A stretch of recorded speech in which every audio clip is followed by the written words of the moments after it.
back. Thank you very much. Senator Kelly. Thank you, Mr. Chairman. Good morning, everybody. Thank you for being here.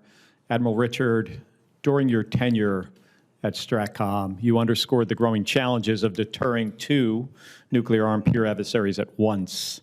That challenge is getting more complex as New START approaches expiration.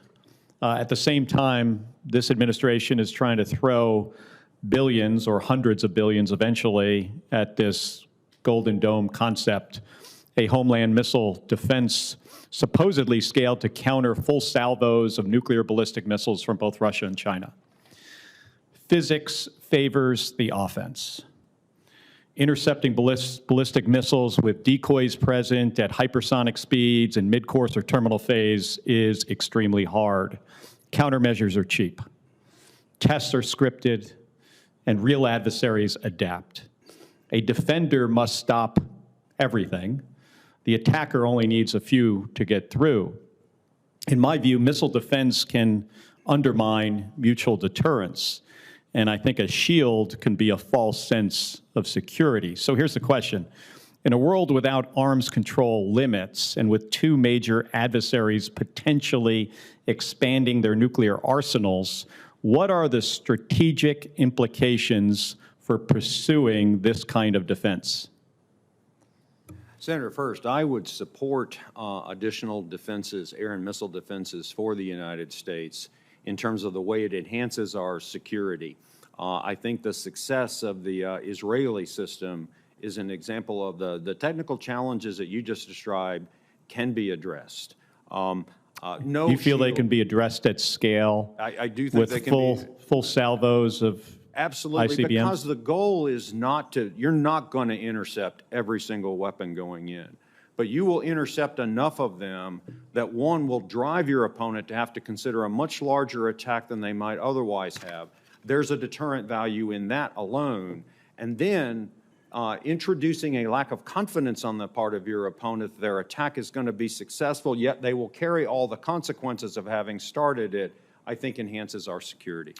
But Admiral, would you agree decoys are pretty cheap? I would agree. Decoys are pretty cheap. I would agree that there are ways to discriminate through that. I also think directed energy is pretty cheap. And so I think there is a technological competition, not unlike other ones we've had in our history, that we can win. Yeah, and I'm not opposed to a missile defense. I mean, what we have at Fort Greely, having 44 interceptors for a rogue nation concept makes perfect sense to me. And I think that's where our investment should be. I think the risk, I think we often underestimate that risk. But when you look at the math on this, the number of interceptors, especially if we're going to put them in space-based interceptors, the math becomes unworkable rather quickly. And all Russia or China needs to do is expand their magazine depth. And in my view, and I want to get the ambassador's opinion on this, Ambassador, do you feel this is a destabilizing approach?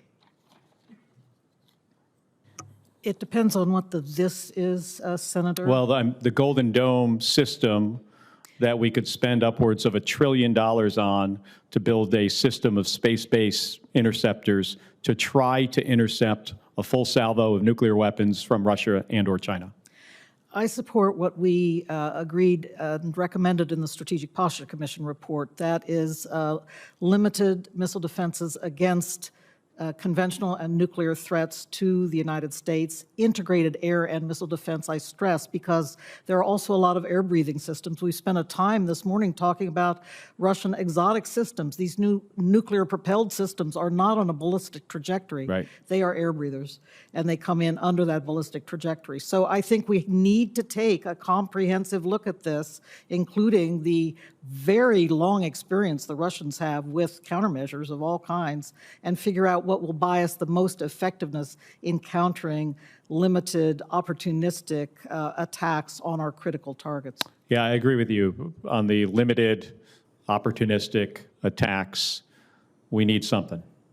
I am very concerned that we can throw $1 trillion at a problem that ultimately we will find is unsolvable, that we will not be able to get a 4 nines kind of reliability out of it, and we just wind up encouraging our adversaries to build more ballistic missiles, more warheads, and then this problem ultimately grows out of control. I mean, we've seen this before. We've got the numbers down, and I really worry about the future for our kids and our grandkids living in a world where we have multiple countries with potentially thousands and thousands of nuclear weapons. Thank you, Mr. Chairman. Thank you. To the panel, we